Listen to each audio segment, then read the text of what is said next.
If you're in a car accident, there are critical things you should and should not do to protect your rights. Today, Margaret Swope of Swope Law tells us what those things are. Good morning. Welcome back. Good morning, Carly. This is an interesting one. I feel like I need to take notes, jot this down. And there is something about when you're in an accident and there's like a disconnect right after it happens. It's scary. You don't know what to do, right? I mean, you probably see this over and over. Your mind goes blank. You start to instantly wonder what happened, and you forget everything that you should and should not be doing. I know. So you can't hear this stuff enough, I think. And I think there's some surprising ones that we're going to go over. But first, let's talk about the do's. And maybe, well, let's start here. The critical of knowing the do's and the don'ts. Right. Well, I mean, when you're in an accident, there's a lot of things that you need to do in order to preserve the evidence of the accident. And a lot of people forget about that. You need to take pictures of your car. You also need to take pictures of the other person's car. And a lot of people forget to do that one simple step because sometimes the car that you're in has minimal damage, but the person that hit you, their hood is up into their windshield. And so it shows the severity of the impact to have pictures of both vehicles. And now with social media and camera phones, right? I mean, it's pretty easy to do. There's no reason you should not be doing, no matter how big or small the accident is, correct? Correct.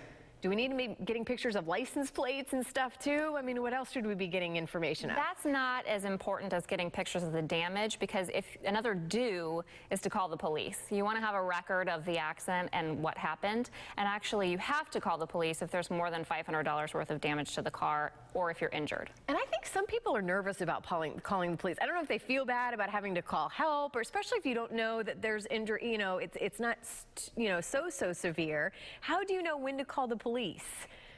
The rule of thumb is that you should always call when you've been in an accident. The insurance company is going to want the record that it actually took place. Okay. And honestly, you know, when in doubt, if you think that you might be hurt, you need to call the police. And, you know, no one knows how to actually estimate car damage when you're out there. So you might as well just call. That's what they're there for. And again, especially when you're in that moment, you maybe don't know what just happened. You don't know. Go ahead and call. It's probably better. Right. Better safe to do so than to not. Any other do's that we should make sure we're getting or doing? If you know that there's a witness to the crash, make sure you go ahead and get their phone number and information. A lot of times people think that the police will gather that information for them, and they don't always do it. So that person might be the only independent witness as to who is at fault for the accident. So you need to get that information as well. Which, and if you see an accident or a witness, should you stop? I mean, I would imagine that's probably the good Samaritan thing to do as well, to make sure you stop if you are a witness to something like that too. I think that's a good reminder. Sure. People need that help. All right, let's get into the don'ts. Really interesting. You say stay off social media. Yes. Social media is a killer. Really? It is. I actually had a case where a young girl, she was hurt, but she went to Universal Studios a week later because her and her boyfriend had already bought the passes. She didn't go on any rides, but there was a picture of her with Spider-Man, and that lost her probably $50,000 because the defendant insurance company claimed that she wasn't hurt because she was at Universal, and they mined her social media. Wow, I had no idea. I just thought you meant like, just don't post, you know, pictures of the accident, but you say stay off social media altogether. It is my recommendation to stay off social media. Okay. Any other don'ts before we run out of time here? Don't give a recorded statement to the insurance company without having a lawyer on the phone. A lot of times the insurance companies try and get you to tell them what hurts, and sometimes you don't always know.